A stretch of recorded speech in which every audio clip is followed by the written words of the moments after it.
It was past 1 in the morning when the night split open. Deep inside the reactor building at Chernobyl, a control room full of tired men felt the ground shake beneath their feet.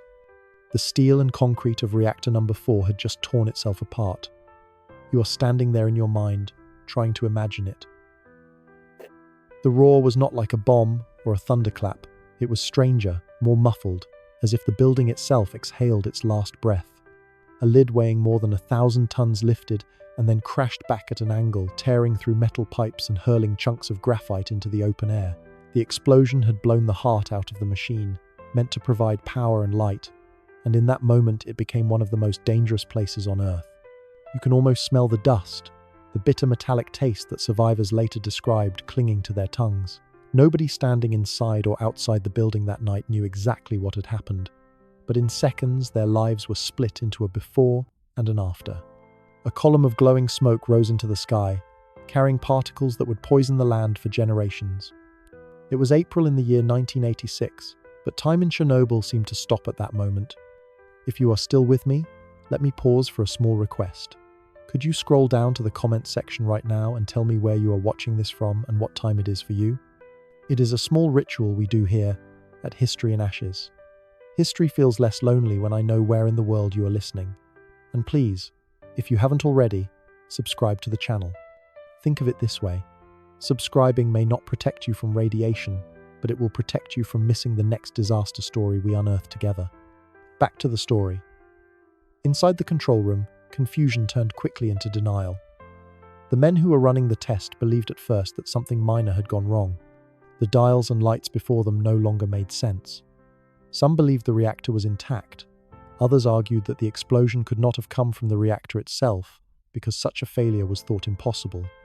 In the Soviet Union, designs were considered flawless, and flaws were the fault of people, not machines. That night, the myth of perfection collided with reality. Step outside with me in your imagination. The night sky above Chernobyl was glowing blue, lit by radiation streaming upward. Villagers living miles away would later say it looked beautiful, like a pillar of light reaching into the heavens. Children woke their parents, pointing to the sky. They thought it was fireworks. None of them could have known that this beauty was deadly. Invisible particles were already settling on their clothes, their roofs, their gardens. Inhaling them would leave scars inside, lungs and bones that could not be seen until years later. Closer to the plant, the first responders were already on their way. Fire brigades in the nearby town of Pripyat were dispatched within minutes. The men who drove their red trucks down the dark road had no special suits. They had no warning of the danger they were about to step into. To them, it was simply a fire. Fires were routine. Some even joked on the way, thinking they would be back in their beds before dawn. These men carried only ordinary gear: canvas jackets, rubber boots, and helmets that were meant for fighting flames, not radiation. As they approached, they saw pieces of graphite scattered on the ground. Some picked them up, puzzled by the glowing chunks. Within seconds, the skin on their hands began to burn. One fireman later said it was as if he had grabbed a red-hot coal. The fires on the roof were unlike any they had faced before. Streams of glowing light danced around the reactor ruins. They climbed ladders, spraying water onto flames that could not be tamed, standing directly above the exposed core without realizing it. Meanwhile, workers who had been inside the building stumbled out, burned not by heat, but by radiation. Their faces were pale, their bodies weak. They vomited onto the ground outside, confused by how suddenly their strength left them. Yet even then, many did not understand what was happening. The language they used was of shock and burns, not radiation. Invisible danger is the hardest to accept. Pripyat, the town built to house workers and their families, still slept in ignorance. The clocks ticked past 2 in the morning. Windows glowed with small lights as some people woke to the sound of sirens, but there was no official warning. Children slept in their beds while radiation poured through the open night. The city had been carefully designed by the Soviets to show the promise of nuclear power. It had shops full of goods, schools, a stadium, and a sense of pride. That pride would be shattered in a single night. What is remarkable is how quickly the human mind turns away from what it cannot see. Many officials refused to believe the reactor was destroyed. The word reactor was not used. They spoke of an accident, a fire, a malfunction. Language softened the reality. To call it what it was would mean facing consequences too heavy to bear. Men argued in control rooms while smoke continued to pour into the sky. Think for a moment of the strangeness of it all. A machine built to harness the invisible power of atoms had now failed in an invisible way. The air itself was poisoned, though it looked clear. The ground was dusted with particles that had no smell, no taste, yet carried death. If fire burns, you feel it. If water floods, see it. But radiation hides until the body itself betrays you days or years later. That is why this disaster lingers in memory like a ghost. By dawn, the fires still raged. Helicopters were being prepared to drop sand and boron into the open reactor. But the men sent to do this had little idea of the doses they would receive. Ordinary citizens were being exposed simply by walking outside. The silence of officialdom weighed heavy. No public announcements were made in Pripyat, no warnings to stay indoors, to close windows, to keep children inside. Buses moved, shops prepared to open, and families began their morning routines, all under a sky filled with radioactive dust. Those first hours were crucial. Decisions made in secrecy meant thousands inhaled or ingested radioactive iodine that would later cause cancers of the thyroid, especially in children. A bottle of milk given to a child that morning could carry more poison than anyone could imagine. In the days to come, the death toll would rise in silence. Not in dramatic waves, but in slow, relentless suffering. The final numbers would remain disputed, but in Russia, Ukraine, and Belarus alone, the loss is thought to be between 200,000 and 500,000. Behind each number is a story of a life lived, cut short or scarred forever. If you stand there in imagination, the sun rising over a landscape unaware of its own poisoning, what strikes you most is the ordinariness. People walking to work, children preparing for school, couples arguing, old women tending gardens. Life went on as if nothing had happened, yet history had already turned. The question remains for you as a listener. How does a society face a disaster it cannot see? Do people deny it, or do they demand truth? And when the truth is withheld, what happens to trust itself? The fire brigade from Pripyat was called in minutes after the explosion.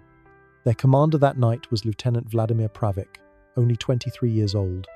Alongside him were men like Vasily Ignatenko, Leonid Telyatnikov, and others whose names today appear on memorials but in that moment were just ordinary workers on duty. They received the alarm with the same discipline they always did. The dispatcher's voice gave no hint that this was anything more than a routine fire. They climbed into their red trucks, sirens wailing in the night air, rubber tires humming on the dark road. Picture them for a moment. Canvas jackets that were stiff with use, helmets scuffed from earlier blazes, and boots still damp from spring rain. Their equipment was designed for wooden buildings and kitchen fires, not for the invisible poison awaiting them at Reactor No. 4. They carried hoses, axes, and ladders, tools forged for flame, but useless against radiation. Still, none of them hesitated. Duty was a simple word in Soviet service. A call came, you answered it. As they drew closer, they saw something unusual. The sky above the plant glowed blue, not with flame but with radiation ionizing the air. Some later recalled it looked like a beam of light stretching upward, almost beautiful in its strangeness. Yet to their eyes, it was still a fire. The reactor building's roof was burning, and flames were licking at other sections of the complex. Their training told them fires must be put out quickly to save the rest of the station, and so they prepared their hoses. The trucks pulled up close to the plant. Firemen leapt down, unrolling heavy hoses across the concrete ground. Already pieces of graphite, flung from the core during the explosion, lay scattered around them. They did not know these blackened blocks were lethal. Some men picked them up curiously, wondering what they were. They looked like chunks of ordinary rock, warm to the touch. Within seconds, the heat on their hands became unbearable. The graphite came from the reactor core itself, and its radiation dose was enough to burn flesh. Later, their hands blistered and skin peeled away. Vasily Ignatenko, only 25 years old, was among the first on the roof of the turbine hall. His task was to fight the fire that threatened to spread across the roof and into the rest of the plant. He climbed ladders, dragging heavy hoses with him, while the reactor's remains glowed beneath. The heat was strange. It was not like standing near a bonfire or a building blaze. It seared through clothing and seemed to attack the body from within. Some men said they felt their insides heating up. Still, they worked. They sprayed water, shouting over the roar, believing they could control the flames. Down below, Lieutenant Pravik directed the crews. He divided men into teams, sending them to various burning sections. His orders were calm, disciplined. At that time, he still believed this was only a fire. Within hours, he would be vomiting from radiation sickness, his skin turning red with burns that no water could cool. But in those minutes, he was a commander doing his duty. Radiation sickness does not announce itself with drama at first. It begins with nausea, weakness, dizziness. The men felt unsteady. Some retched violently onto the ground, but still they worked. Training and loyalty carried them forward. One man collapsed, was lifted by his comrades, then insisted on climbing again. None of them could have imagined that each step was costing years of life. Ordinary townsfolk nearby also saw the blaze. Windows of Pripyat glowed with curious faces watching the distant fire. Some went outside, pointing, whispering about what had happened. For them, it was spectacle, not yet tragedy. No one had warned them to close their windows or keep their children inside. That silence was its own kind of danger. The firemen fought until dawn. Helicopters had not yet begun their drops of sand and boron, so it was their hoses alone against the inferno. The flames hissed and spat, and the water seemed to vanish before their eyes. Radiation coursed through their bodies, while the Geiger counters, if anyone had dared use them, would have screamed. But counters were scarce, and truth was unwanted. In the Soviet system, acknowledging the scale of the disaster would have meant political suicide for officials. And so men worked in ignorance, sacrificed without being told they were being sacrificed. By morning, many of the brigade could no longer stand. Their faces were swollen, eyes reddened, skin burned, though their uniforms had not caught fire. Ambulances carried them away to Hospital No. 6 in Moscow. There, doctors tried to treat them, but the damage went deeper than skin. Bone marrow, lungs, and internal organs had absorbed doses far beyond survivable limits. Many of these men would die within weeks. Some lived long enough for their stories to be recorded, but most left only silence. The personal cost was not confined to the men alone. Families bore the grief. Lyudmila, the wife of Vasily Ignatenko, later recalled sitting at his bedside, watching his body fail day by day. He begged for water that doctors could not give, for food he could not keep down. His skin darkened, his hair fell out, his strength drained. She stayed, even though she was warned of the danger. Later, when she gave birth, her child lived only a few hours, its small heart unable to beat. History remembers numbers, but behind those numbers are wives, children, parents who lived with the quiet echo of that night forever. The fire brigade of Pripyat has since been honored with memorials. Statues stand where their trucks once parked, their faces carved in stone to remind visitors of their courage. Yet the irony remains that these men were never told the truth of what they faced. They fought bravely, but their bravery was shaped by silence. Had they known, could they have refused? In Soviet service, refusal was unthinkable. Orders were orders, and men obeyed. Think also of how ordinary their lives had been before that night. They were men who played with their children, drank tea in the evenings, worried about wages, argued with neighbors. They were not heroes in their daily lives, only workers and fathers and husbands. In a single night, they became symbols of sacrifice. But history often forgets the ordinariness behind the symbol. As you listen now, imagine yourself in their place. A call comes in the night. You are tired, perhaps half asleep. You put on your gear, climb into a truck, and speed toward a fire. You do not ask questions. You trust that you are prepared. Only later do you discover that what you faced was not fire but an invisible enemy. How would you react? Would you still climb that ladder? Still drag that hose across the burning roof, knowing that each step carried poison into your body? This is the strange weight of Chernobyl. It forces us to ask not only about science and politics, but about duty, loyalty, and sacrifice. The firemen of Pripyat became among the first casualties of a disaster that would kill between 200,000 and 500,000 in Russia, Ukraine, and Belarus. They did not live to see the scale of what they had entered, but their stories remain as the human face of a tragedy that otherwise risks being buried in statistics. The question for you is this. When danger is invisible and authority tells you only part of the truth, who do you trust your orders, your senses, or your doubt? The sun rose over Pripyat on April 26, 1986, as if nothing had happened. Birds sang, buses moved along their routes, shops prepared to open their doors. Children tugged on school uniforms, though it was a Saturday, and lessons would soon give way to games and leisure. In the streets, people paused to look toward the horizon, where the plant's ruins still smoldered. Few knew what it meant. No sirens called for evacuation, no broadcasts warned families to stay indoors. Life, on the surface, went on. Inside homes, the routines of a Soviet town unfolded. Radios played music and official announcements that mentioned nothing of the night's explosion. Housewives boiled kettles, poured tea into glass cups, buttered bread. Men checked their watches and set out for work. Some workers even reported to the plant itself, sent to offices and control rooms that stood in the shadow of the smoking reactor. The smell of smoke drifted across the city, metallic and sharp, but it was dismissed as nothing more than the usual scent of industry. The official silence was deliberate. In the Soviet Union, disasters were rarely admitted. To announce danger was to admit weakness. The local authorities were uncertain, waiting for orders from Moscow. They hesitated to evacuate because evacuation would mean acknowledging that the reactor had exploded, something considered impossible by design. Thus, an entire city of nearly 50,000 people remained exposed while their leaders debated in closed rooms. Children played outdoors that morning. Some rode bicycles, others lined up for soccer matches. Parents watched them with pride, unaware that radioactive iodine was drifting invisibly through the air, settling onto playgrounds and football fields, coating swings and slides.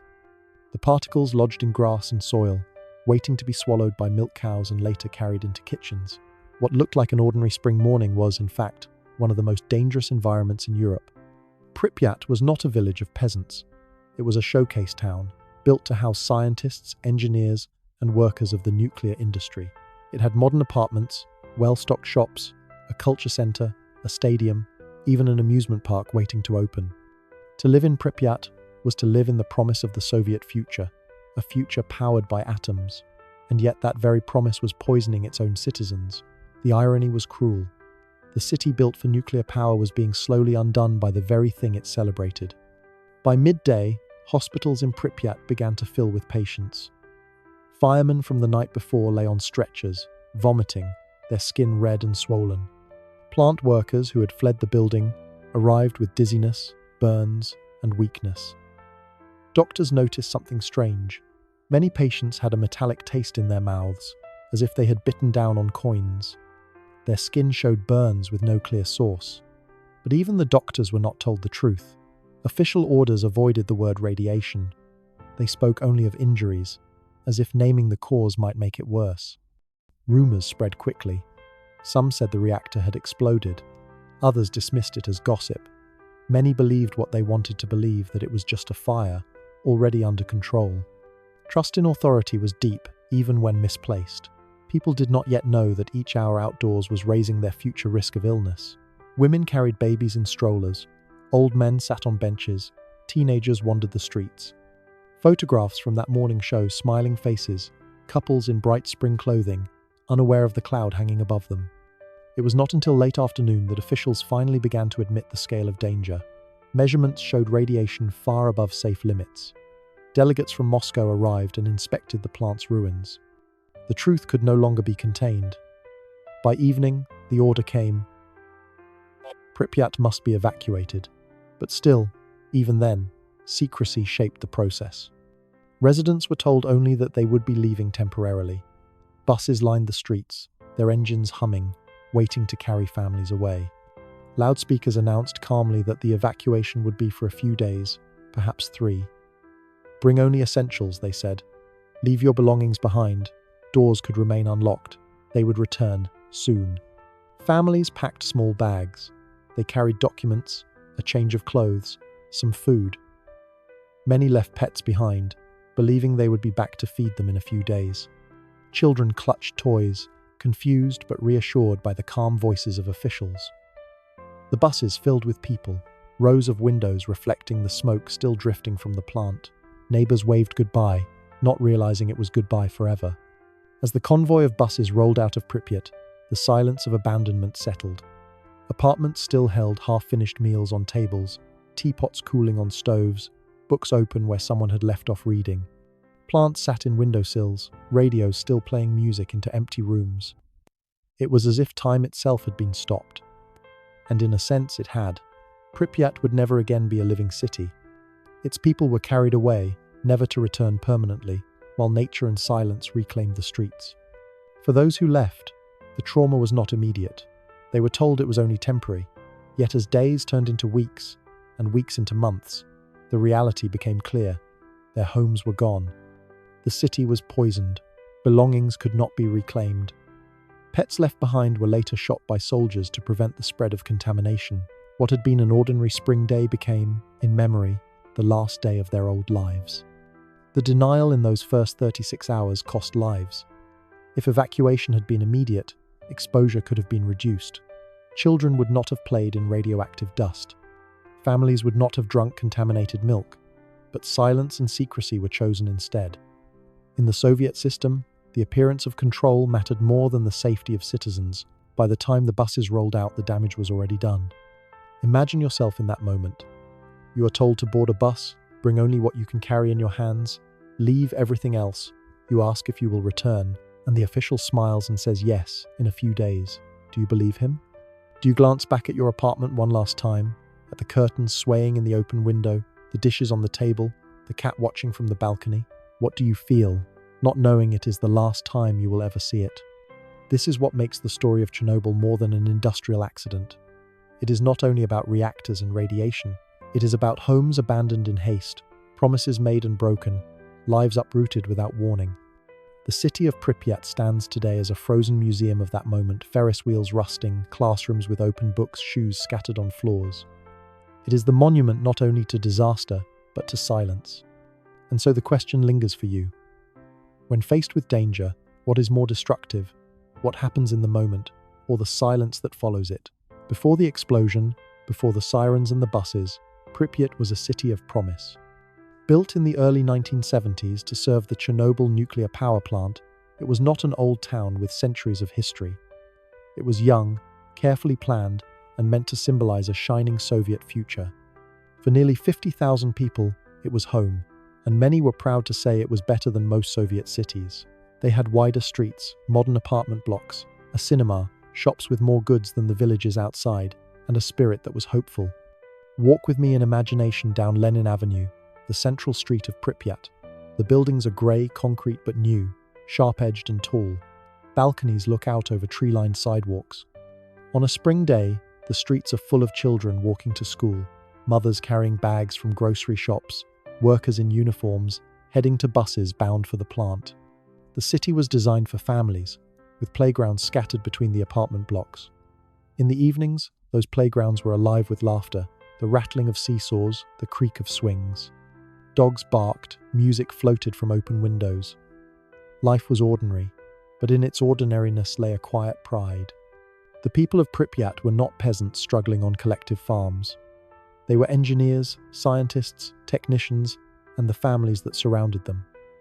To work at Chernobyl was considered prestigious.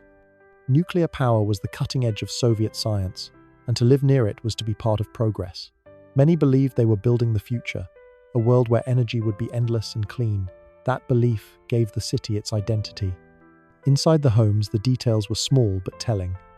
Kitchens had enamel pots and kettles, wallpaper patterned with flowers or geometric shapes, cupboards with jars of pickles and preserves. Televisions stood in corners, broadcasting news, cartoons, and speeches from Moscow. Children played with toys not so different from those in the West dolls, toy cars, puzzles. Parents hung family photos in hallways, their frames slightly crooked on plaster walls. It was a city of everyday lives, lives that thought tomorrow would be like today. Pripyat was also a young city in another sense. The average age of residents was only 26. Couples were newly married, families had small children, schools overflowed with students, weddings filled banquet halls, dances filled culture centers, and cinemas played the latest films.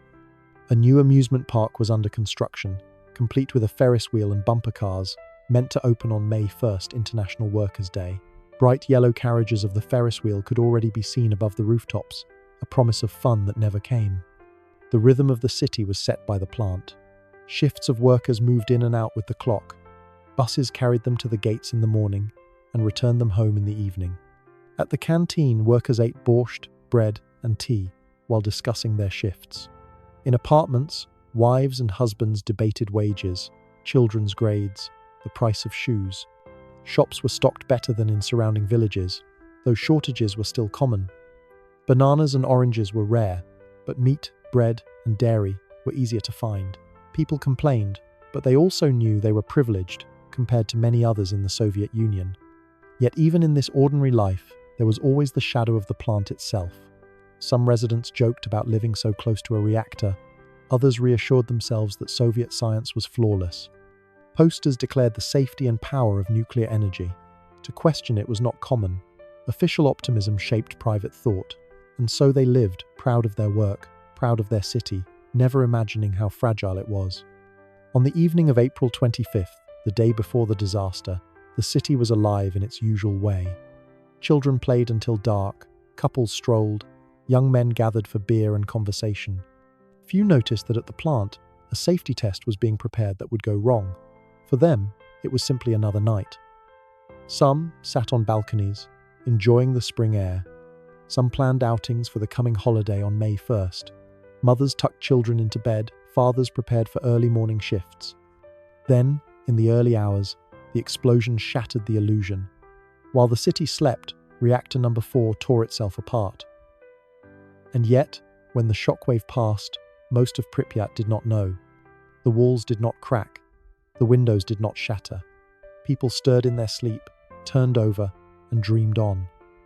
Only those who worked at the plant, or lived nearest, felt the first wave of fear. For the rest, life continued until dawn. That morning, families went about their routines.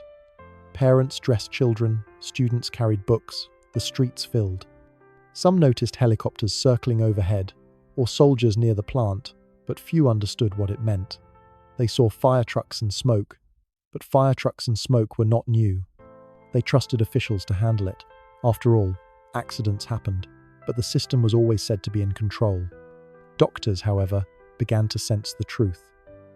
In the local hospital, patients with unusual burns filled the wards. Their skin reddened not by flame but by radiation. Their hair began to fall. Their strength failed. Nurses whispered among themselves.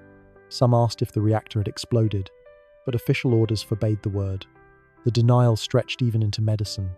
Meanwhile, children played outdoors. Some climbed onto the unfinished Ferris wheel, swinging from its frames. Others kicked footballs on dusty fields. Couples took photos in parks, smiling under a blue sky. The photographs that survive from that day are haunting. They show people living their last ordinary hours, unaware of the invisible dust settling on their hair, their clothes, their lungs. The disaster had already claimed them, but they did not yet know it. For those who later survived, memory froze in that moment. They remembered the taste of ice cream from the park kiosk, the laughter of friends, the plans made for May 1st. They remembered how the light fell across apartment balconies, how children ran through the streets with balloons. Small, ordinary things became heavy with meaning because they were the last of their kind. When the evacuation order finally came the next day, it broke this rhythm suddenly. Officials told families to pack lightly, to leave quickly, to expect to return soon. People walked away from lives half-lived, from meals half-eaten, from promises half-kept. Pripyat became a ghost almost overnight. What had been alive with voices became silent halls, stairwells echoing only with the sound of wind. The city that had been a model of Soviet modernity became a monument to its fragility. Today, Pripyat stands in ruins, reclaimed by nature. Trees grow through floors, moss spreads across playgrounds, the Ferris wheel rusts silently. Visitors walk its empty streets, guided by tour leaders, wearing caution on their faces. They see classrooms where books still lie open, shoes scattered on floors, dolls lying in dust. It is a museum not built by design but by abandonment. And yet, in those ruins, you can still feel the hum of what was once ordinary life. The life of engineers, mothers, fathers, children who never thought their city would become a memory. As you think of that life before the disaster, ask yourself, what is more fragile, a machine of steel and concrete, or the invisible trust that ordinary people place in it? In the Soviet Union of the 1980s, disasters did not simply happen. They were not admitted, at least not openly. The state controlled information as carefully as it controlled the economy, and every mishap was weighed against the image of strength and progress that leaders wanted the world to see. When Reactor No. 4 tore itself apart in the early hours of April 26, 1986, this habit of silence became as dangerous as the radiation itself. From the first moments, officials in local councils and in Moscow were caught between two truths. One was physical. The reactor was gone, the air was poisoned, and people were being harmed. The other was political. Nuclear power was a cornerstone of Soviet pride, and to admit failure was to admit weakness. Between the two truths, they chose the second. The safety of citizens came after the preservation of reputation. Local leaders in Pripyat and Chernobyl hesitated. They called for instructions but received little. Some were told that evacuation was not yet necessary. Others were reminded that order must be preserved, that panic would be worse than delay. So they waited, and while they waited, tens of thousands inhaled radioactive iodine that would linger in their bodies for years. In Moscow, the first reports were cautious. Officials insisted the reactor was intact. When pressed, they admitted only that there had been an accident, a fire, perhaps some injuries. The true scale was minimized, even as radiation detectors in Sweden and Finland, far to the northwest, began to register alarming levels. It was, in fact, those foreign detectors that forced the Soviet Union eventually to speak at all. Without them, the silence might have lasted even longer. On April 27th, more than a full day after the explosion, the first evacuation of Pripyat finally began. The decision was framed as temporary. Loudspeakers assured residents they would return in a few days. Families boarded buses calmly, believing the words of authority. The government had chosen not to admit the truth, that their city was gone forever. Even the soldiers and drivers sent to carry them out were not fully informed of the danger. They stood outside in uniforms without protective masks, chatting and smoking as radioactive dust settled on their shoulders. Back in Moscow, the leadership gathered in tense meetings. General Secretary Mikhail Gorbachev was not immediately told the full scale. Advisors softened reports, waiting for clearer data, unwilling to deliver bad news without certainty. In those lost hours, helicopters were sent to drop sand, lead, and boron onto the open reactor, a desperate attempt to stifle the radioactive fire. The pilots flew directly over the glowing ruins, unaware that each pass delivered lethal doses to their bodies. Orders had to be given, but orders were built on incomplete truths. Meanwhile, ordinary citizens across Ukraine, Belarus, and Russia remained in the dark. The May Day parades of May first went forward as usual, with families marching under banners of red, carrying flowers, children riding on parents' shoulders. In Kiev, less than 100 miles from the plant, crowds filled the streets, breathing air already touched by radioactive clouds. Authorities did not cancel the celebrations. To cancel would have meant admitting danger. Photographs from those parades are haunting. Smiling faces under banners proclaiming the glory of Soviet power, all while radiation levels quietly rose around them. The Soviet tradition of secrecy was deeply rooted. In previous decades, industrial accidents, famines, even earthquakes had been minimized or hidden. The idea was that the state must always appear strong, always in control. The people, it was believed, could not be trusted with the full truth. At Chernobyl, this habit reached its most destructive form. By keeping silence, officials sacrificed lives in order to preserve an image that could not survive anyway. Internationally, the silence was soon broken. As radiation alarms sounded in Sweden on April 28th, the world began to notice. Swedish officials demanded an explanation from Moscow. At first, the Soviets denied responsibility. But the data was clear. The cloud was drifting from Ukraine. Only then, reluctantly, did Soviet television make a brief announcement. It was vague, speaking of an accident at Chernobyl, mentioning only that measures were being taken. The words were carefully chosen, stripped of detail, meant to soothe rather than inform. For those inside the Soviet Union, the confusion was deep. Citizens wrote letters, called relatives, whispered rumors. Some fled on their own, packing cars and trains to leave contaminated areas. Others stayed, trusting that if danger were real, the government would say so. But the government said little. Silence, in a way, was an order too. It told people to remain calm, to carry on, even as invisible particles clung to their hair and clothes. The cost of this silence would be measured in the years ahead. Thyroid cancers rose sharply among children exposed in those first days. Farmers harvested crops that absorbed radioactive isotopes. Families drank milk from cows that had grazed on contaminated fields. Each of these small acts of normal life became a thread in the wider fabric of tragedy. And yet, in 1986, many of those acts felt safe because the government did not say otherwise. It is easy to judge this secrecy in hindsight, but it was consistent with the Soviet system itself. Information flowed downward only when it served the state's purpose. To reveal weakness was to risk not only international embarrassment but also internal dissent. Gorbachev himself would later admit that Chernobyl was a turning point in the collapse of the Soviet Union.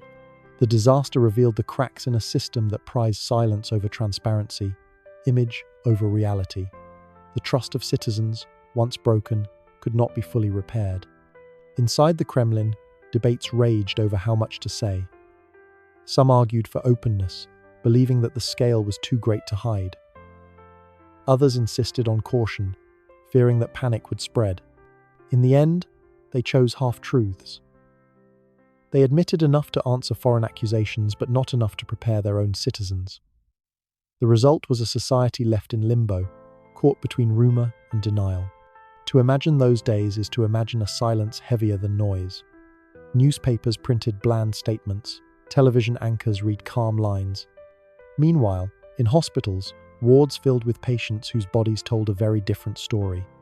Doctors and nurses improvised treatments, often without protective clothing, many falling sick themselves. Mothers wept beside children whose thyroids swelled, whose hair fell, whose skin blistered. Yet the official word remained. Measures were being taken, the situation was under control. This dissonance shaped memory. Survivors of Pripyat and nearby villages often describe a deep sense of betrayal. They were not warned, not trusted with the truth. Their loyalty to the state was met with silence in return. That betrayal, more than radiation itself, poisoned the bond between citizen and government. And so Chernobyl became not only a story of a reactor's failure, but also of a system's failure. Steel and graphite collapsed in a moment, but silence and secrecy turned that collapse into a wider disaster.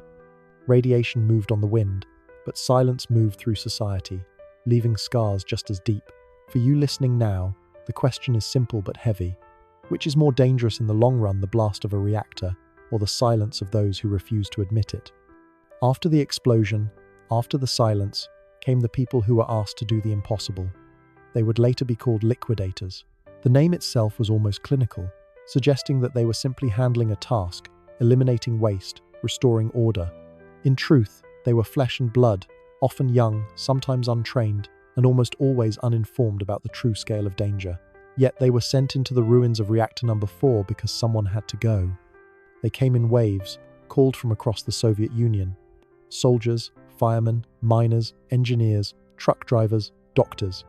Some volunteered out of duty. Others were ordered without explanation. They boarded trains that carried them toward Chernobyl, with windows sealed shut, as though glass could shield them from the invisible poison outside. Many believed they were going for only a few days. Some would never return. The tasks given to them were brutal. The reactor was still burning deep within its core, throwing out radioactive debris onto the roof and the ground below. Pieces of graphite from the reactor's heart lay scattered like black stones, each one emitting deadly levels of radiation. Machines broke down under the radiation, their circuits fried, their engines failing. So it was men, not machines, who had to step in. One of the most haunting jobs was clearing the reactor roof. The soldiers called it the bio-robot operation. Robots had been sent first, but they failed within minutes.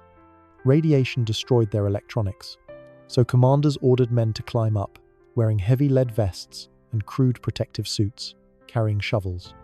Their task was simple: pick up chunks of graphite and throw them back into the reactor pit. But their time was measured in seconds. Each man was allowed less than a minute on the roof. Some had only 40 seconds. They ran out, shoveled as quickly as they could, and then stumbled back down the ladders. The radiation doses they received in that one short burst were more than what a human body should experience in a lifetime.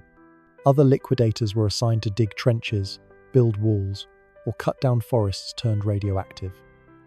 Entire villages around Chernobyl had to be abandoned, their homes demolished, their livestock killed.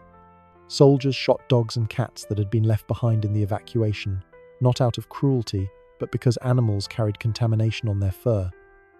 It was grim work, yet it had to be done. The land itself had become poisoned, and the only way to contain it was to erase it. There were also the miners.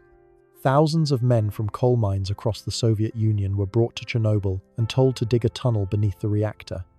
The fear was that molten fuel would burn down through the floor, reach the groundwater, and contaminate rivers that supplied millions. To stop this, miners worked around the clock in suffocating heat. They stripped to their waists, sweating in the earth, air thick with dust and radiation. Some dug with hand tools when machines failed. They joked and cursed and smoked cigarettes in the tunnels, pretending for a while that it was just another shift. Many of them would never know how much their bodies absorbed during those days. Liquidators were given medals and certificates, but rarely proper information. They were told that the danger was minimal, that their protective suits were effective. Some even laughed at the clumsy masks and aprons, calling them useless. The truth was that nothing short of staying away entirely could have protected them. But staying away was not an option. The reactor had to be sealed, and the Soviet Union demanded sacrifice. And sacrifice was given. By some estimates, more than 600,000 people served as liquidators over the following years. They built the sarcophagus of concrete and steel that encased Reactor 4. They buried contaminated soil, trees, and equipment in hastily dug pits. They washed down streets, collected clothing, and even scrubbed rooftops of evacuated towns, trying to erase what could not be erased. Daily life for the liquidators was filled with contradictions. They ate meals in canteens, often laughing, drinking, and trading stories like soldiers in any war. Yet the plates, cups, and food sometimes carried traces of radiation. They lived in barracks and tents, tired from long shifts, knowing but not knowing what was happening to their bodies. Some took photographs of themselves with friends, smiling in uniforms, unaware that the images would one day look like portraits of the condemned. Many of them became sick. Acute radiation syndrome struck firefighters, plant workers, and soldiers exposed in the first days. Their skin reddened and burned, their hair fell, their organs failed. Hospitals in Moscow, filled with patients treated by doctors, who themselves often lacked protective gear. Some liquidators survived, carrying the damage silently in their bones and blood for the rest of their lives. The irony is that without them, the disaster might have spread much further. Their sacrifice prevented the fire from burning unchecked into neighboring reactors. Their digging helped keep radioactive fuel from reaching groundwater. Their work built the first shield that stopped radioactive clouds from drifting indefinitely across Europe. In a sense, they did save millions, yet their names remain mostly unknown, their faces absent from the grand stories of history. Officially, the Soviet state praised them. Medals were issued, ceremonies held, but alongside the praise came neglect. Many who later sought medical care were told their illnesses were unrelated. Some were denied pensions or compensation because proving radiation exposure was difficult under Soviet bureaucracy. The same state that demanded their silence now silenced their suffering. To hear survivors speak today is to hear a mixture of pride and bitterness. Pride because they did their duty, often with courage beyond measure. Bitterness because the cost was hidden, the truth buried as surely as the contaminated villages. They speak of comrades who coughed blood, of friends who wasted away, of families left to guess why fathers or brothers never returned home. The image of the liquidator shovel in hand, face shadowed by a lead-lined helmet, standing on a roof where no machine could survive has become a symbol of Chernobyl. It is a reminder that disasters are never contained by technology alone. It is always people, ordinary and often unprepared, who step forward into danger when systems fail. And perhaps that is why their story matters so deeply. It strips away the idea of history as something abstract, made only by leaders and policies. Here, in the radioactive dust of Chernobyl, history was made by men with shovels, miners with pickaxes, and soldiers with no more than a thin mask between them and death. For you listening now, think of this. Would you, if called suddenly, step forward as they did, not fully informed, not fully protected, yet knowing that without someone's effort, the disaster could become worse. When the buses came, many of the people living near Chernobyl thought they would be gone for only a few days. Officials told them it was a temporary precaution, a short holiday, while the authorities dealt with a small accident. The announcement was delivered with the same tone as a weather report, calm and steady, giving no reason for panic. In truth, those people would never return. Their homes, their fields, their schools, their entire lives would vanish, not through fire or flood, but through the quiet spread of invisible poison. The first wave of evacuation began in the town of Pripyat, just a few miles from the reactor. Pripyat was a model Soviet city, built in the 1970s as a showcase for nuclear progress. It had schools, playgrounds, shops stocked with goods that were rare in smaller towns. Families of plant workers lived there, proud of their modern apartments, proud to be part of the future. On the morning of April 27th, loudspeakers informed residents that buses would arrive soon and everyone should bring their identification documents, a small suitcase, and enough food for a couple of days. No one was told that radiation levels in their streets were already hundreds of times higher than normal. Children carried their favorite toys, women packed jars of preserves, loaves of bread, or warm clothing. Men helped their neighbors, locking doors with the thought that they would unlock them again in a week. Windows were left half open, dishes left on tables, washing left to dry on balconies. The town was abandoned in 3 hours. Later, soldiers would seal the area, and those open windows and forgotten dishes would remain exactly as they were, silent witnesses of a vanished routine. Beyond Pripyat, hundreds of villages were emptied. Some were small clusters of wooden houses, where people lived much as their grandparents had lived, with gardens, cows, and chickens. For them, the order to leave was bewildering. How could the land itself be dangerous? They were peasants who had survived wars, famines, and the harsh winters of the steppe. To be told that their soil and water had become unfit was something beyond imagination. Yet the soldiers came, sometimes with rifles slung on their shoulders, and told them they must board the waiting buses. Some villagers wept as they kissed the doorframes of houses built by their ancestors. Others tried to resist, demanding to be allowed to stay. But the orders were firm, and the buses rolled on. What made the evacuation especially cruel was its incompleteness. Families were told to bring only essentials. Livestock, pets, and most belongings had to be left behind. Dogs chased after the buses, barking, confused. Cows stood in fields waiting for their evening milking, never to see their owners again. Soldiers later went through these villages, killing animals to prevent the spread of contamination. For the evacuees, the pain of leaving was not only about houses or land, but about abandoning living creatures they had cared for daily. The state tried to resettle evacuees in other towns and villages. Some were given apartments in distant cities, others were moved into hastily built housing in rural areas. They were promised compensation, but promises were unevenly kept. Many found themselves unwelcome, strangers in communities that resented newcomers. The evacuees carried an invisible stigma, a fear that they were contaminated. Children from Chernobyl were sometimes mocked in schools, called glowers or radioactive. Adults struggled to find work, their health questioned, their identities tied forever to the disaster. The psychological wound was as deep as the physical one. Imagine being told that the soil you had planted every spring, the apple trees you had tended for decades, the graves of your ancestors, were now forbidden. For many evacuees, the sense of exile never faded. Even decades later, some would sneak back into the exclusion zone, determined to live out their lives in the homes they had been forced to leave. These returnees, often elderly women, became known as Samozely self-settlers. They farmed small gardens, kept chickens, boiled mushrooms picked from the forest, and drank water from wells, despite the warnings. For them, the pain of separation was greater than the fear of radiation. The Soviet state controlled the narrative. In official newspapers, the evacuation was presented as orderly, efficient, even humane.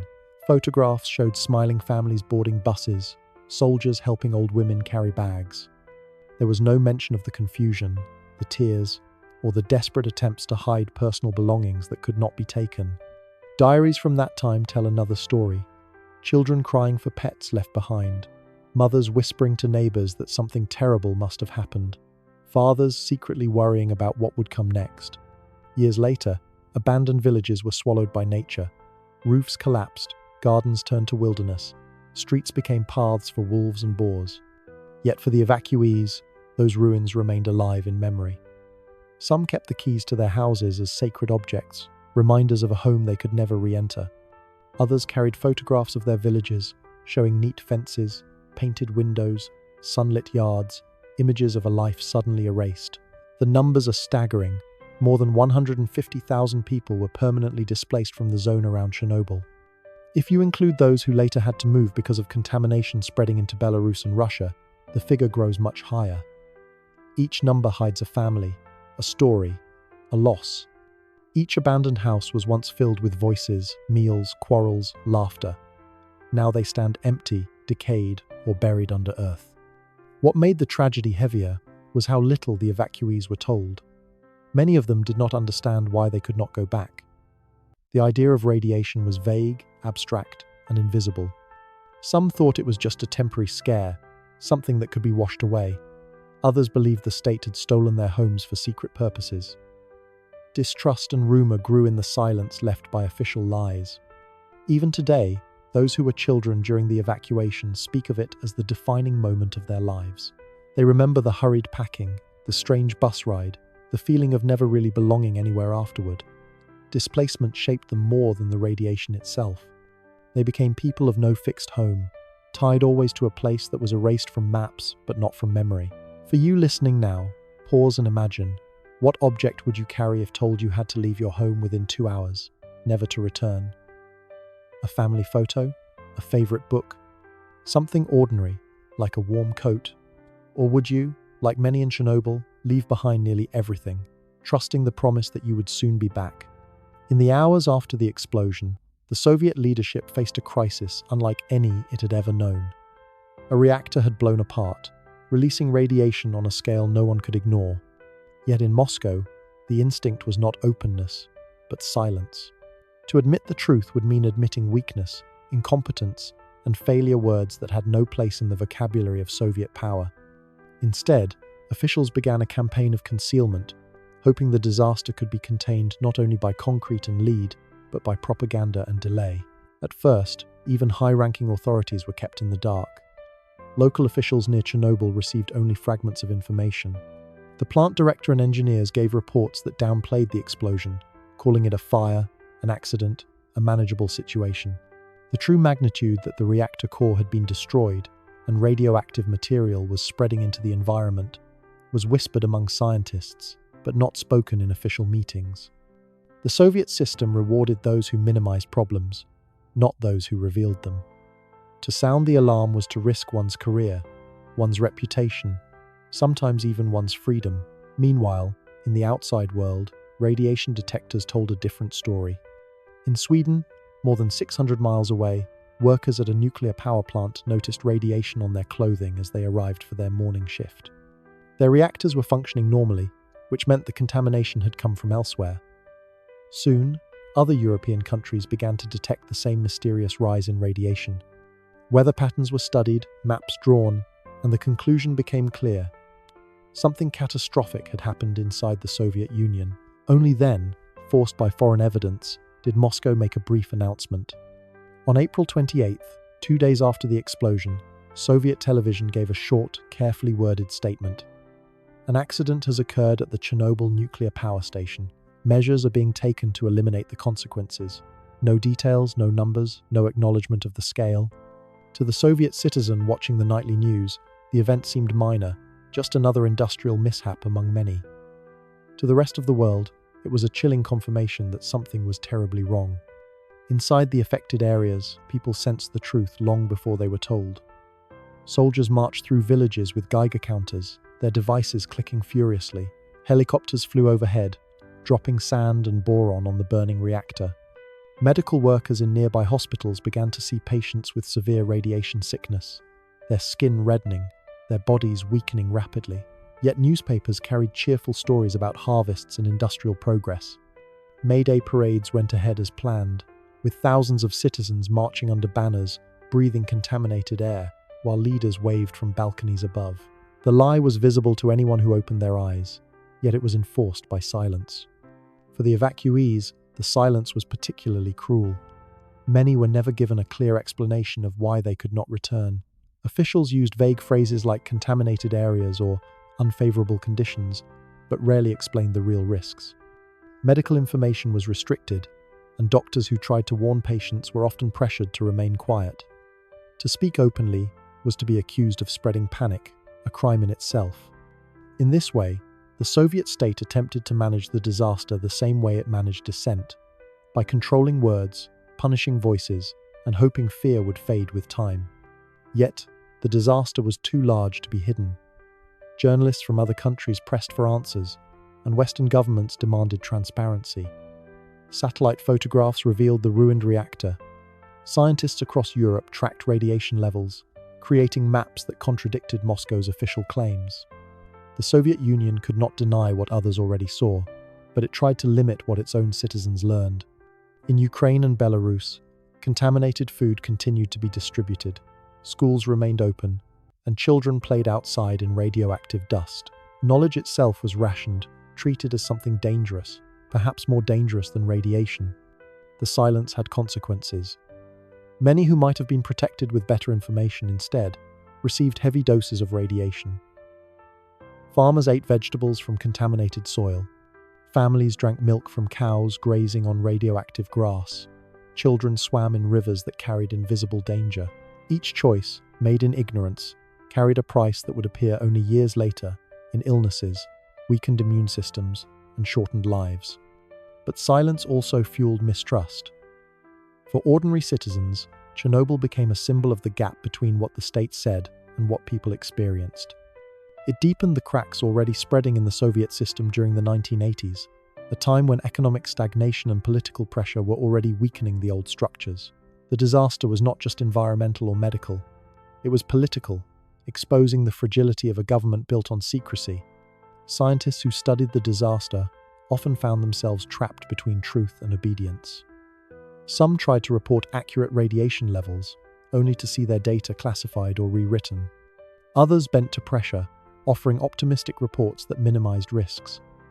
A few brave voices insisted on honesty at great personal cost.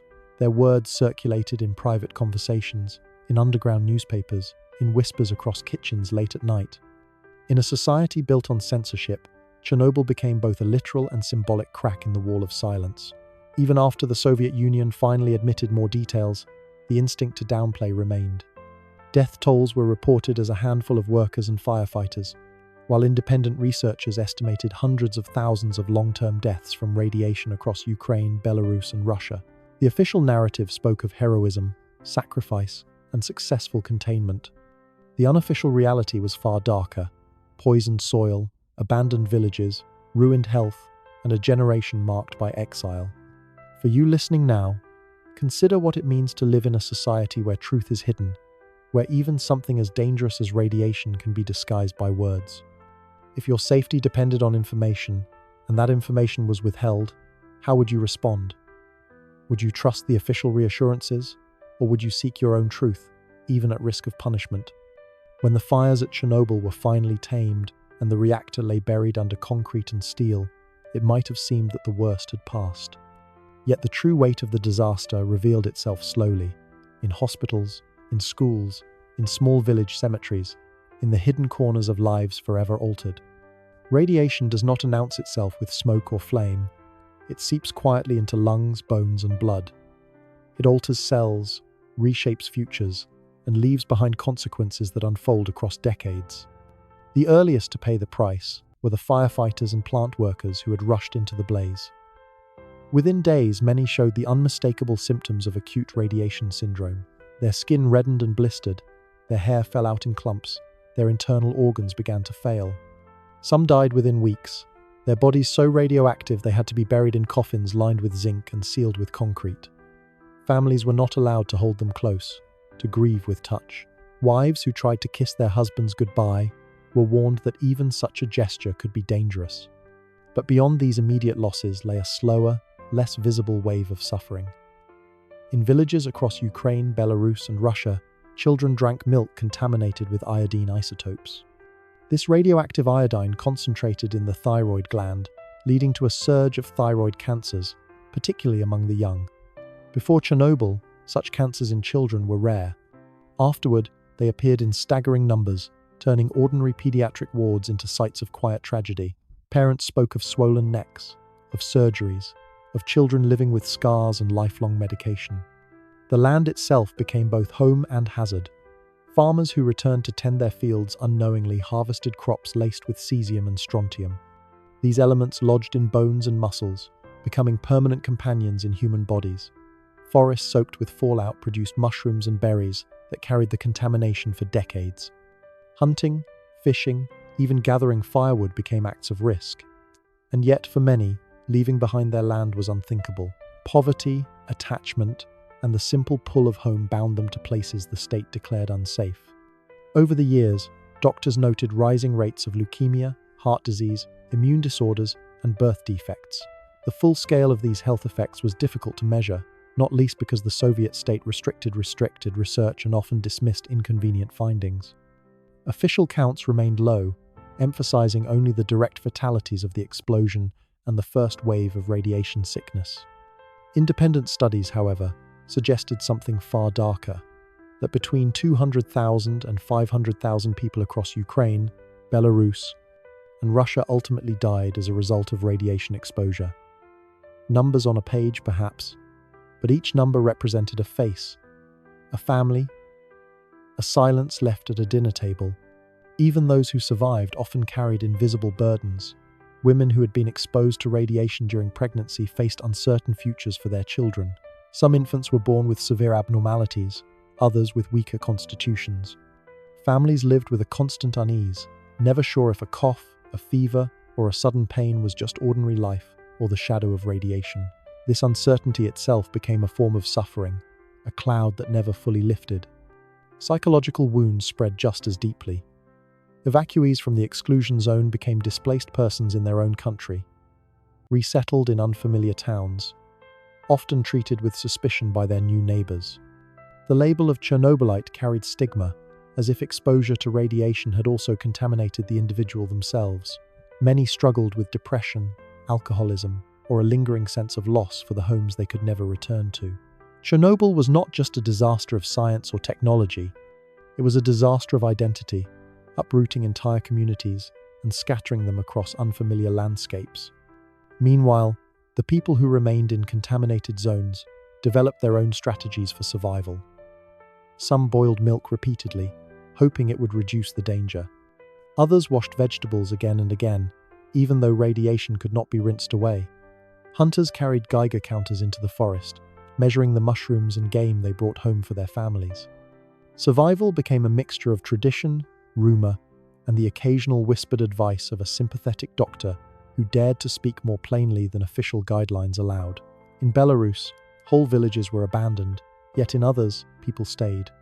Elderly residents in particular resisted relocation, arguing that at their age, leaving their ancestral homes was a greater threat than radiation itself. These self-settlers lived with contaminated soil and water, but also with a stubborn independence. When interviewed years later, many expressed little fear, saying simply that they wished to die where they had lived. Their survival, in a way, became its own form of resistance against the disaster and the bureaucracy that followed it. Generations later, the legacy remains visible.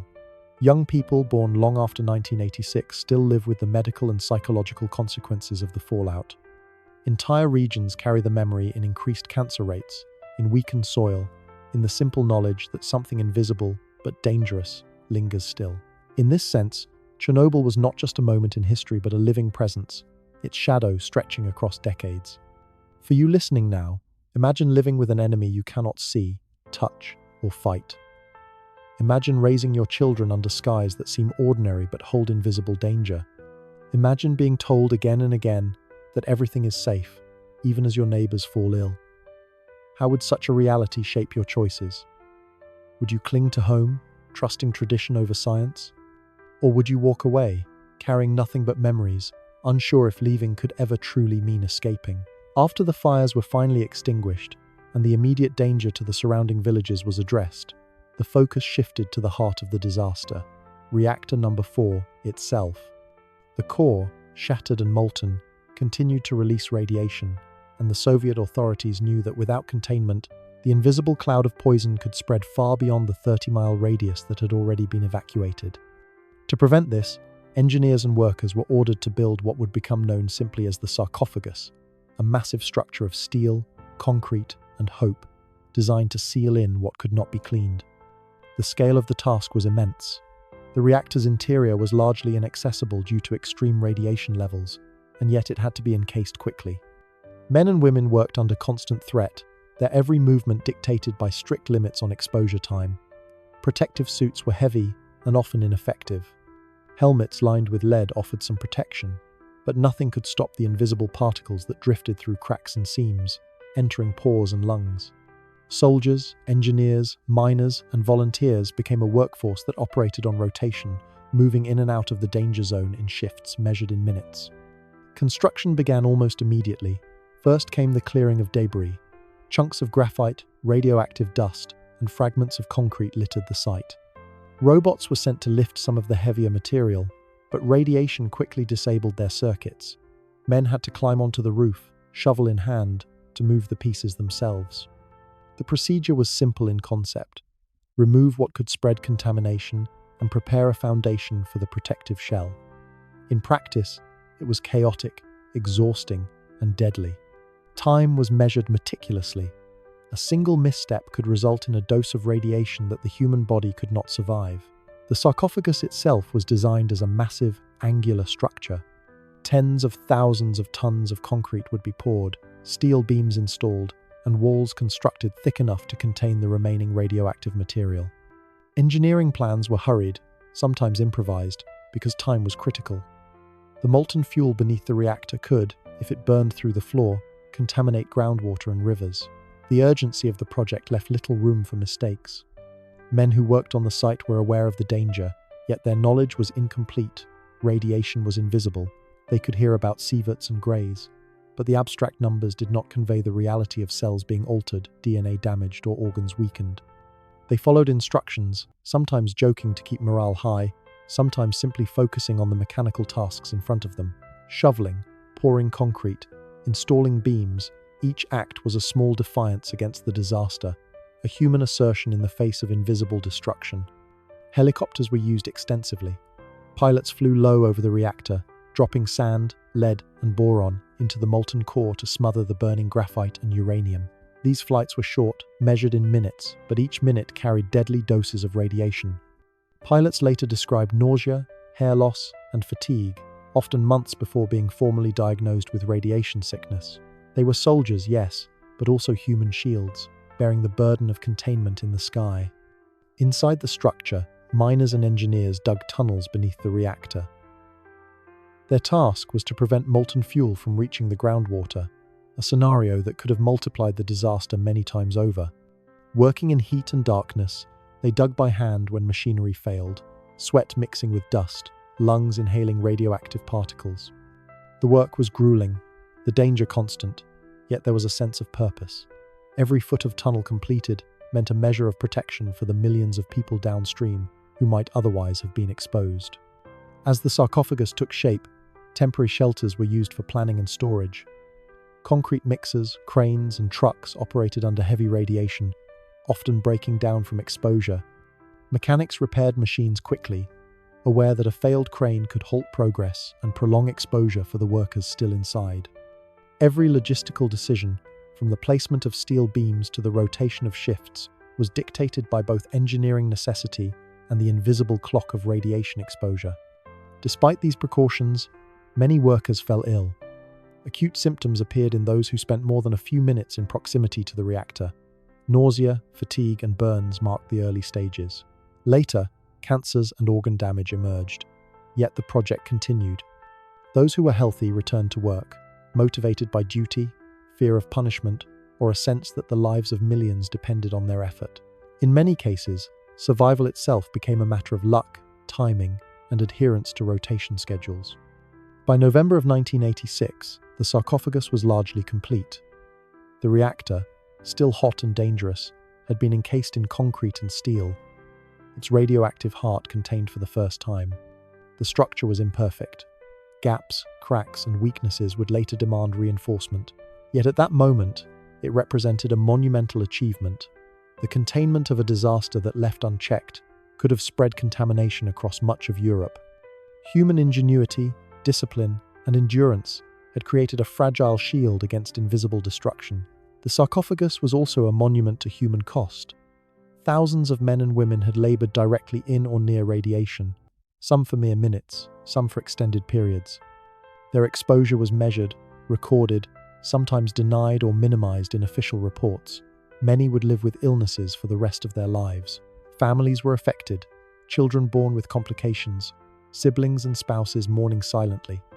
The structure itself became both a symbol of containment and a reminder of sacrifice, a concrete testament to lives risked for the sake of prevention. Even after completion, the danger was not eliminated. Radiation remained high inside the sarcophagus. The steel and concrete slowed the spread, but decay, shifting materials, and imperfect construction meant that work at the site continued for years. Engineers, scientists, and laborers returned repeatedly to monitor, repair, and reinforce the structure. The site became a permanent landscape of vigilance, a reminder that human control over such power is always temporary, fragile, and incomplete. For you listening now, consider the sheer scale of human effort, fear, and resilience. Imagine working on a structure that might protect millions from invisible death, knowing that every minute you spend there could harm your own body. Would you find courage in duty, or in hope, or in something else entirely? And what does it tell us about the intersection of human will, technology, and disaster, that such a fragile shield could be built and yet carry such enormous significance? For days after the explosion, the rest of the world remained unaware of the magnitude of the disaster unfolding in northern Ukraine. Radiation, invisible to the eye, moved quietly across borders, carried on winds that ignored politics or propaganda. It was ordinary detectors, placed far from the Chernobyl plant, that first sounded the alarm. In Sweden, technicians at a nuclear facility noticed a puzzling spike in radiation on the morning of April 28th. Machines, designed to monitor safety in their own reactors, registered contamination that could only have come from somewhere else, somewhere far, somewhere dangerous, somewhere that officials were not yet acknowledging. The Swedish authorities scrambled to identify the source. Initial reports suggested a leak from a nearby facility, a routine accident, or even faulty equipment. But the readings persisted. Other countries in Europe began noticing similar anomalies. Germany, Poland, Finland, and Austria detected radioactive isotopes, and soon meteorologists traced the path of the airborne particles back toward the Soviet Union. Maps of contamination patterns, originally intended for environmental studies, now became tools of investigation, revealing that a major nuclear accident had occurred, one that the Soviet state had yet to publicly admit. Faced with mounting evidence, Moscow made a brief announcement. A statement was issued on national television. An accident had occurred at the Chernobyl nuclear station, and measures were being taken to eliminate the consequences. The phrasing was neutral, almost sterile. No mention of radioactive clouds, no acknowledgement of health risks, no admission of evacuations already underway. The Soviet Union's habit of secrecy was evident, but so too was the pressure of undeniable facts. The world was watching, and the anomaly could no longer be hidden. Western scientists were quick to respond. Experts in radiation monitoring and nuclear engineering began comparing data from across Europe. They identified the presence of isotopes such as iodine-131 and cesium-137, elements associated with nuclear fuel, and calculated the approximate amount released. Estimates suggested that the disaster had already affected hundreds of thousands of square miles, contaminating soil, water, and air. Headlines began appearing in newspapers, describing an accident of unprecedented scale in the Soviet Union, raising questions about public safety, state secrecy, and the reliability of nuclear power. For governments near the Soviet Union, the discovery triggered immediate concern. Poland, Belarus, and parts of Western Russia faced direct risk from radiation drift. Authorities scrambled to issue warnings, distribute information about contaminated food, and advise the population on precautions. Yet the sudden appearance of a foreign threat from an invisible source posed unique challenges. How do you prepare citizens for something they cannot see or touch? How do you respond when even local governments had incomplete information? The gap between knowledge and effective action was immense. International organizations such as the International Atomic Energy Agency, IAEA, were soon involved, though their initial access was limited. The Soviet Union, wary of criticism and external interference, allowed inspections only under strict conditions. Teams of scientists, engineers, and officials studied maps, measured radiation levels, and observed containment efforts. Reports were drafted cautiously, balancing the need to inform the world with the Soviet insistence on controlling the narrative. Even as data emerged, much of it remained technical, difficult for ordinary citizens to interpret, and intentionally downplayed. Diplomatic communications also became urgent. Neighboring countries requested details about the accident and its potential health impact. Moscow provided only fragmentary information, emphasizing that measures were being taken and that radiation levels posed no immediate danger. Behind the scenes, officials were acutely aware that the truth was far more serious. Entire towns had been evacuated, reactor cores were molten, and the long-term health consequences for hundreds of thousands were already set in motion. The state's effort to maintain authority clashed with the undeniable evidence seen by foreign governments and scientists. The press played a critical role in conveying the crisis to the wider public. Journalists pieced together reports from travelers, satellite images, scientific publications, and official statements, creating a patchwork understanding of the disaster.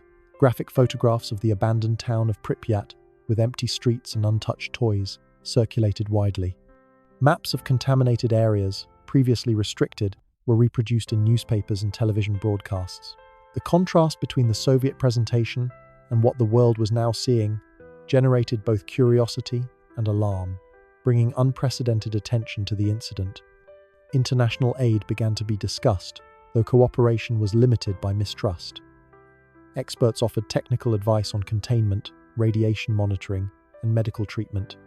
Equipment, specialized teams, and advice from experienced nuclear engineers were proposed to help limit the impact, yet coordination was difficult. The Soviet authorities maintained tight control over access, timing, and information. Each intervention, each report, was filtered through layers of bureaucracy, reflecting both a desire for assistance and a deep suspicion of foreign involvement. One of the most significant outcomes of this international scrutiny was the gradual realization that nuclear disasters could not be contained purely by local effort. Even with a powerful government and an army of liquidators, radioactive material had moved across borders, affecting populations far removed from the initial site. The Chernobyl disaster became not only a domestic crisis, but a transnational lesson in the limits of control, the dangers of secrecy, and the need for international transparency in nuclear safety. For ordinary citizens in Europe, the knowledge that invisible contamination had traveled through the air provoked anxiety and changes in daily life. Farmers worried about milk and crops. Parents restricted children from playing outdoors. Local governments monitored rain, soil, and water. Even in regions far from Ukraine, the disaster became a topic of conversation, a reminder that human error and technological failure could have consequences that ignored political borders. Through these international responses, the scope of the disaster became clearer. Independent scientists and journalists helped uncover the true scale of exposure, while local and foreign authorities worked to advise populations, distribute protective measures, and begin early medical monitoring. Yet even as awareness grew, many details remained hidden. The full number of long-term deaths, the cumulative health impact, and the precise ecological consequences were still matters of speculation, delayed by bureaucratic obstacles, secrecy, and the sheer novelty of the catastrophe. For you listening now, reflect on the interplay of information, secrecy, and human safety. How do you respond when knowledge is incomplete, contradictory, or controlled? If an invisible danger loomed over your country, spreading silently across borders, how would you act differently knowing that governments might not tell the full truth? The Chernobyl disaster taught the world that understanding is as crucial as action, and that the human response to catastrophe often begins with awareness itself. In the weeks, months, and years following the explosion, the environment surrounding Chernobyl became a silent witness to the disaster. The 30-mile exclusion zone, emptied of people, took on an eerie stillness. Forests, rivers, and fields, once cultivated and carefully tended, were now left to their own devices. At first glance, life appeared to continue normally. Birds sang, wind rustled leaves, and deer wandered through overgrown streets. Yet beneath this surface, the invisible presence of radiation changed ecosystems in ways both subtle and dramatic. The soil, once fertile, absorbed radioactive isotopes released from the reactor. cesium-137, strontium-90, and plutonium settled into layers of Earth, concentrating in certain areas. These elements were not distributed evenly. Hills, valleys, and watercourses showed different levels of contamination, creating an unpredictable patchwork. Plants absorbed the isotopes through roots, incorporating them into leaves, stems, and fruits. For the animals that fed on these plants, radiation became an invisible part of their diet. Predators that hunted these herbivores, in turn, accumulated higher concentrations in their bodies. Life continued, but the rules had quietly shifted. The forest became what some scientists later called the Red Forest. Pine trees nearest the reactor turned brown and died almost immediately, their needles saturated with radiation. This dense, decaying woodland absorbed much of the fallout, forming a natural barrier, but also became a highly dangerous area. Any human venturing into it, even briefly, faced high doses of radiation. Over time, the Red Forest became both a symbol and a laboratory, a place where researchers could observe the slow interplay of life and contamination. Animals, surprisingly, proved resilient. Wolves, wild boars, deer, and birds populated areas that had been abandoned by humans. Without hunting, farming, or traffic, these species flourished. Yet studies revealed subtle effects: reduced fertility, genetic mutations, and shortened lifespans in some populations. Mutations were not universal, and many animals appeared healthy, creating a complex picture. Some scientists argued that the absence of humans allowed wildlife to thrive, while others pointed to the lingering danger of radiation. In effect, the exclusion zone became a paradoxical sanctuary, simultaneously toxic and life-supporting. Waterways carried radioactive material away from the reactor, contaminating rivers and lakes. Fish accumulated isotopes, and sediments at the bottom of water bodies stored radiation for years. Local water sources for nearby towns and villages remained unsafe for decades, even as efforts were made to purify them. Engineers built dams and barriers, diverted streams, and monitored levels continuously. Yet the movement of radioactive particles through rainfall, snowmelt, and groundwater made total control impossible. Even now, scientists still track cesium and strontium concentrations in the soil and water, trying to understand how these elements move over decades. Mushrooms, known to absorb radiation efficiently, became a particular concern. Forest mushrooms were found to have radiation levels hundreds of times higher than safety limits. Foragers, unaware of the danger, occasionally collected them, inadvertently exposing themselves. Similar effects were observed in berries, wild vegetables, and even the lichens that covered trees. These natural accumulators revealed the subtle persistence of radiation, demonstrating that environmental hazards could be slow-moving and difficult to detect without proper monitoring. Fire also posed a hidden risk. In the years following the disaster, dry summers caused forest fires in the contaminated zone. These fires burned radioactive material back into the air, sending plumes of contamination across previously unaffected areas. Smoke carried cesium-137 and other isotopes, reminding scientists and authorities that the disaster was not a singular event but a continuing process. Even decades later, seasonal fires could reintroduce contamination, demonstrating the ongoing vulnerability of the environment. Despite these dangers, ecosystems adapted. Animals and plants occupied abandoned villages, roads became wildlife corridors, and trees grew in former gardens. Researchers noted that biodiversity in the zone was unusually high compared with surrounding areas. Without human interference, predation, migration, and natural selection continued in ways rarely observed elsewhere. Yet the backdrop of radiation meant that even thriving life was never entirely normal. Species adapted, but they carried an invisible burden, and their future remained uncertain. The exclusion zone also became a place of long-term study. Ecologists, biologists, and radiologists came from around the world to measure mutation rates, study population dynamics, and track the movement of radioactive isotopes. They documented how some species thrived while others suffered, how trees grew slowly or mutated, and how water carried contaminants over distances previously thought safe. These studies revealed that while humans had fled, the natural world responded in complex ways, creating a living laboratory for understanding the effects of nuclear disasters on ecosystems. Human intervention in the environment continued, though carefully. Efforts to remove radioactive topsoil, manage contaminated forests, and monitor water systems became routine. Barriers, trenches, and warning signs were erected, and military personnel occasionally patrolled to prevent unauthorized access. Scientists tested wildlife for radiation, tracked migration patterns, and documented genetic changes. Every discovery was a reminder that Chernobyl was not a one-time event, but a long-term environmental experiment with unpredictable outcomes. Even today, the zone is neither fully safe nor fully dead. Wolves and lynx roam streets once crowded with cars. Deer leap over sidewalks. Rivers and lakes hold fish that are closely monitored but still carry some contamination. Trees grow where children once played. The landscape has reclaimed abandoned villages, but in doing so, it preserves the memory of human absence. Nature adapts, yet radiation remains an invisible thread connecting the past to the present, a reminder that disasters leave marks beyond immediate destruction. For you listening now, imagine standing in a forest where every tree, plant, and animal carries a hidden history of contamination. Imagine knowing that what looks ordinary, alive, and thriving has been touched by human error and invisible danger. How would you interact with such a place? Would you see danger, opportunity, or simply the persistence of life against odds that humans themselves could not control? The Chernobyl Exclusion Zone shows that even in disaster, nature finds a way to endure, reminding us that survival often has multiple forms, some human, some non-human, all fragile. The term liquidator became a quiet badge of honor and a haunting reminder of sacrifice. Thousands of men and women were drafted, conscripted, or volunteered to enter the Chernobyl Exclusion Zone in the months following the explosion.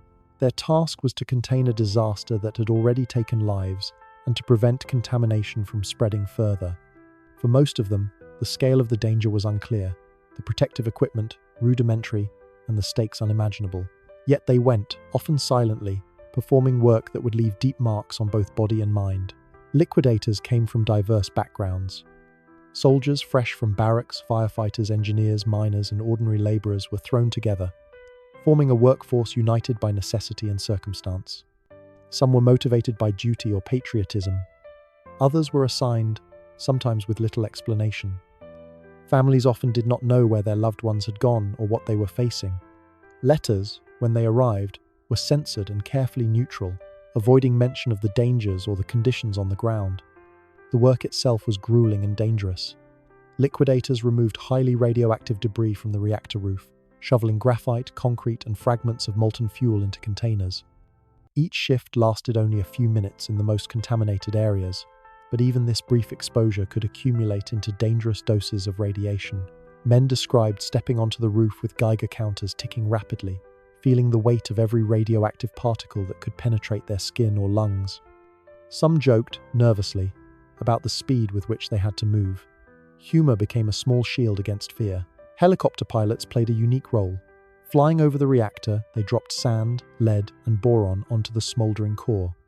Each flight lasted only a few minutes because of radiation exposure limits, yet the pilots performed multiple runs per day. Many later developed health problems, hair loss, nausea, weakened immunity, and some suffered from cancers linked to their missions. Despite the danger, few refused. The task was seen as vital, and the alternative uncontrolled radiation spread was far worse. Miners dug beneath the reactor to prevent molten fuel from reaching groundwater. Working in darkness and extreme heat, they faced both radiation and the physical strain of excavation. Machinery often failed under radioactive exposure, so they worked by hand, swinging shovels, moving dirt, and reinforcing tunnels. Each foot of tunnel completed was a barrier protecting towns, rivers, and ecosystems from invisible disaster. The work was slow, exhausting, and deadly, yet every day, shifts of men cycled in and out of the zone, bound by duty and necessity. Medical staff also became liquidators. They treated acute radiation sickness, monitored contamination levels, and advised on protective measures. Hospitals near Chernobyl were overwhelmed, filled with firefighters, plant workers, and soldiers showing burns, vomiting, and neurological symptoms. Doctors worked long hours, sometimes with inadequate equipment, witnessing suffering that could not be easily treated. The risk of exposure was constant, and many medical professionals themselves fell ill in the line of duty. Life for liquidators was regimented. Shifts were calculated to minimize exposure, food and water were monitored for contamination, and clothing was changed repeatedly. Yet even with precautions, long-term consequences emerged. Thousands developed cancers, organ failure, or chronic illnesses linked to radiation. Some families experienced birth defects in children, while others bore the psychological scars of witnessing extreme injury and death. Recognition was uneven, often delayed, and in some cases denied entirely. Amid the danger, camaraderie was essential. Liquidators relied on each other for support, guidance, and morale. Men swapped warnings about hotspots, advised on movements, and shared small comforts: a cigarette, a piece of bread, a brief joke to lighten the fear. These moments of human connection became lifelines in a landscape dominated by radiation, rubble, and uncertainty. Bonds formed in these hours often lasted a lifetime, even as individuals carried the scars of exposure. The Soviet state highlighted the liquidators in propaganda, portraying them as heroes of the nation, brave men and women confronting an unprecedented disaster. Photographs showed masked workers in protective suits, steel beams in place, concrete poured. Stories emphasized courage and duty, but rarely acknowledged the human cost. Behind these images were individuals grappling with injury, loss, and the invisible weight of contamination. The public narrative celebrated heroism while leaving much of the suffering unspoken. Yet not all liquidators were volunteers. Some were conscripts or assigned against their will, moved into the zone with little understanding of the danger. Training was often brief, equipment was insufficient, and exposure limits were sometimes ignored in the urgency of containment. Many returned home to families, unaware of the risks they had endured. Some died quietly in the months and years that followed, their illnesses attributed to other causes, leaving families with unanswered questions and a lingering sense of loss. Over time, the stories of liquidators became a living memory of Chernobyl. They are chronicled in interviews, memoirs, and documentaries, providing personal insight into the scale of the disaster. One can read accounts of men climbing radioactive debris, of firefighters watching clouds of smoke rise above the reactor, of engineers recalculating structural plans while doses accumulated in their bodies. Each story is both individual and universal, showing how ordinary humans became instruments of containment in extraordinary circumstances. The legacy of the liquidators is complex. They saved countless lives by preventing further contamination, yet many paid with their health and, in some cases, their lives. Their work exemplifies human resilience and duty, but also the tragic cost of invisible hazards and state secrecy. Their memories remain intertwined with the land, the reactor, and the abandoned towns they protected. For historians, scientists, and citizens alike, the liquidators embody both the courage and the vulnerability of humans confronting forces they cannot fully control. For you listening now, reflect on the courage required to act in the face of invisible danger, to labor in environments where every moment carries risk, and to trust that your work matters even if recognition may never follow. How do we measure heroism in contexts where the consequences are silent, delayed, or invisible? And how does remembering these sacrifices shape our understanding of disasters, responsibility, and human resilience? Long after the reactor was sealed and the initial radiation threat subsided, Chernobyl's impact on human life persisted in ways far beyond the visible destruction. Villages that had once been home to generations were abandoned, their streets empty, schools silent, and homes left unlocked with personal belongings scattered, as if their occupants might return at any moment. These displaced communities carried with them both trauma and a lingering sense of dislocation, their lives upended not by war, but by invisible contamination. For evacuees, leaving home was not simply a physical act, but a rupture of identity. Families were moved to temporary housing, resettled in towns and cities that were often unfamiliar and unwelcoming. Children grew up without the continuity of childhood streets, neighbors, and routines. Adults struggled to adapt to new work, new schools, and a sense that the land they had lived on, farmed, and loved had been lost forever. While the state provided housing and limited compensation, it could not restore the intangible connections that give life meaning memories tied to gardens, rivers, and local traditions. Displacement carried a social stigma. People from the contaminated zone were sometimes labeled as Chernobylites, a term that suggested both contamination and vulnerability. Neighbors and colleagues treated them with a mix of fear and suspicion, concerned about invisible danger. Children faced teasing or isolation in schools, and adults experienced subtle forms of exclusion in social and professional circles. In this way, radiation created not only physical harm but social barriers, affecting interactions, opportunities, and personal relationships for years after the event. Psychological consequences were equally profound. Anxiety, depression, and post-traumatic stress became common among those affected. Parents worried constantly about the health of their children. Individuals feared illnesses that might appear decades later. Survivors grappled with guilt, the knowledge that they had escaped severe exposure, while others, colleagues or neighbors, had suffered far worse. Mental health resources were limited, and for many, silence or stoicism became the default coping mechanism, leaving trauma largely unspoken but deeply felt. The disaster also influenced cultural memory.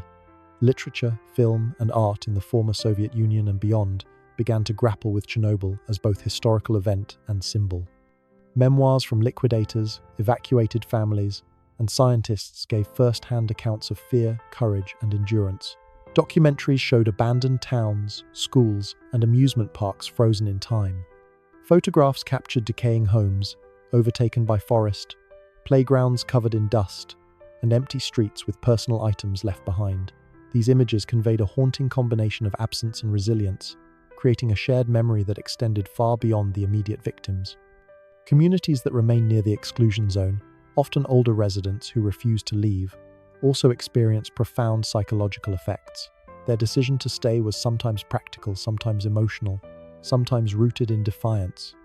They lived in a delicate balance, aware of the invisible danger, yet determined to maintain a sense of continuity with their past. Their stories reveal a different form of survival, not merely avoidance of radiation, but adaptation to a landscape forever changed. The psychological endurance required for such a life is difficult to quantify but remains central to understanding human resilience. Social structures were disrupted. Agricultural cooperatives, schools, local governance, and marketplaces were dismantled or relocated. The networks that had once connected families, friends, and neighbors were fragmented. People had to rebuild routines and community connections in new locations, often starting from scratch. Yet, in some cases, shared experience of displacement created new bonds. Communities of evacuees formed support networks, exchanging advice, news, and assistance. These new social structures emerged not by choice but by necessity, highlighting the human capacity for adaptation under duress. Chernobyl also influenced the perception of nuclear technology, culturally and politically. Fear of invisible, long-lasting contamination became a part of the public consciousness in the Soviet Union, Eastern Europe, and beyond. Public trust in authorities eroded as secrecy and misinformation became evident. People learned that catastrophic technological failures could have widespread, lasting consequences, a lesson that reverberated through debates on energy policy, disaster preparedness, and environmental protection. The psychological imprint extended beyond the directly affected population, shaping generations of attitudes toward risk, science, and state transparency. The disaster was also commemorated in rituals of memory. Monuments, plaques, and small shrines were erected in towns affected by radiation. Families visited graves, some of which marked unknown victims of radiation sickness. Stories were told repeatedly, sometimes quietly in kitchens or classrooms, sometimes publicly in media and museums. These acts of remembrance helped survivors process trauma, preserving memory while highlighting both human vulnerability and resilience. Cultural memory intertwined with geography. Abandoned villages became sites of reflection, the Red Forest, a symbol of both destruction and recovery. Education about the disaster also became a key cultural and social tool. Schools and universities in Ukraine and Belarus integrated lessons on radiation, disaster response, and environmental monitoring. Survivors were invited to speak, recounting first-hand experiences. This education served multiple purposes. It preserved memory, warned future generations, and acknowledged the sacrifices of liquidators and evacuated families. Knowledge became a shield against repeated errors, a way to transform tragedy into cautionary history. Despite the passage of decades, the social impact continues. Young adults now remember stories told by their parents or grandparents. They encounter landscapes marked by human absence and natural reclamation. They inherit a psychological awareness of both human fragility and environmental persistence. For communities within and near the exclusion zone, Chernobyl is less a historical event and more a living presence, shaping choices, attitudes, and cultural identity. For you listening now, Consider how disasters shape not only physical landscapes, but human memory, community, and culture. How do societies remember events that are both catastrophic and invisible? How do stigma, displacement, and survival intertwine in shaping individual and collective identity? The story of Chernobyl is not only about radiation and concrete, it is about the resilience and vulnerability of communities, the persistence of memory, and the human need to understand, adapt, and endure. Even decades after the explosion, Chernobyl continues to teach humanity lessons about technology, risk, and resilience. The reactor itself lies buried under successive layers of containment, yet the site remains active, monitored, and studied. Engineers and scientists continue to measure radiation levels, assess structural integrity, and track ecological recovery. The disaster is no longer simply a past event. It is a continuing reality, a laboratory for understanding long-term consequences of human error and environmental contamination. The sarcophagus built hurriedly in the months after the explosion was reinforced, decades later, with the new safe confinement, a massive steel arch designed to prevent further leakage.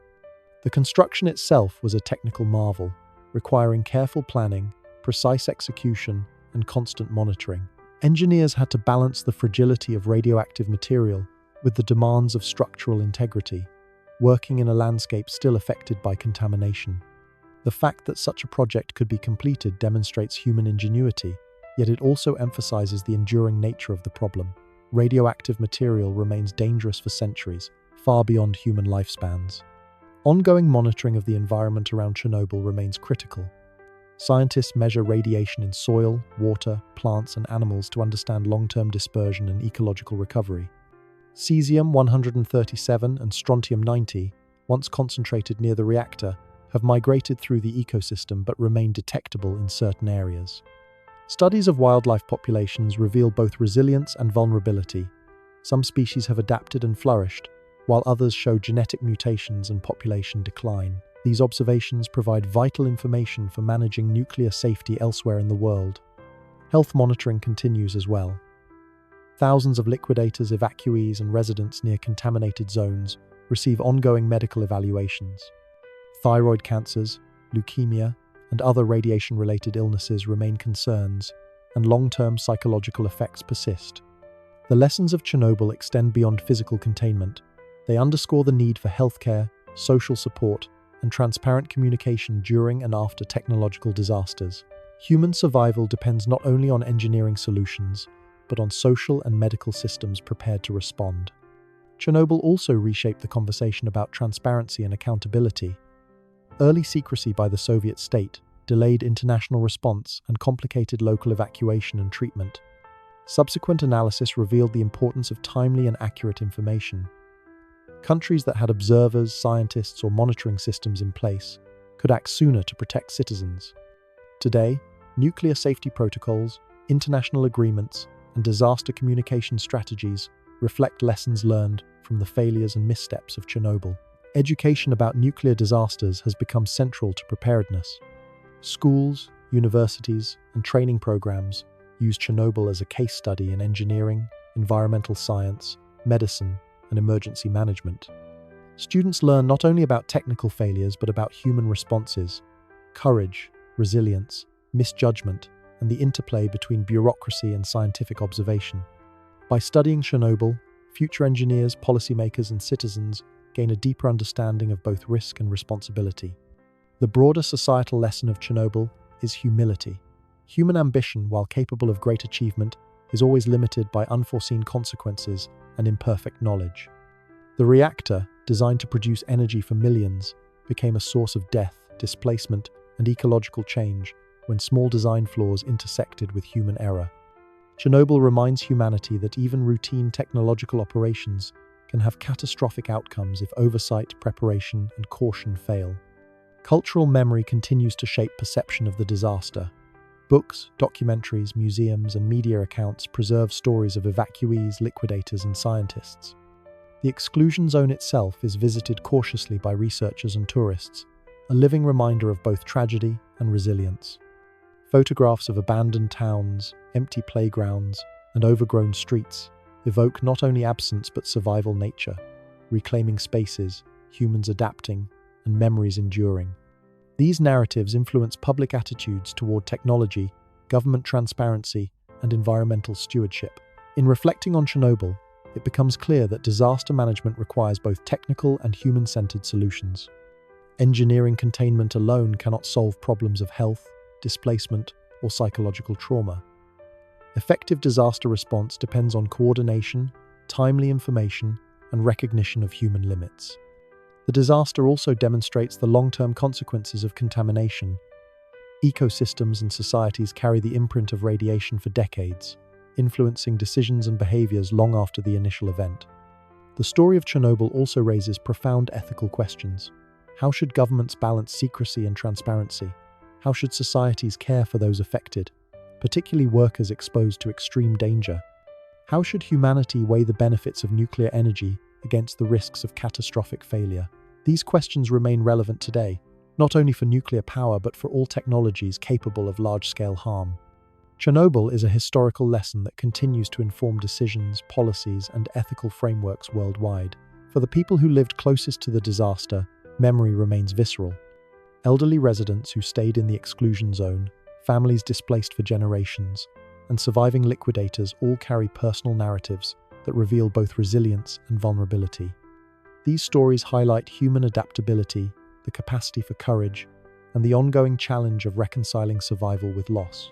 They remind us that disasters are not merely technical events but deeply human experiences, shaping lives, societies, and environments for decades. For you listening now, consider the full arc of Chernobyl. An ordinary reactor becomes a site of extraordinary disaster.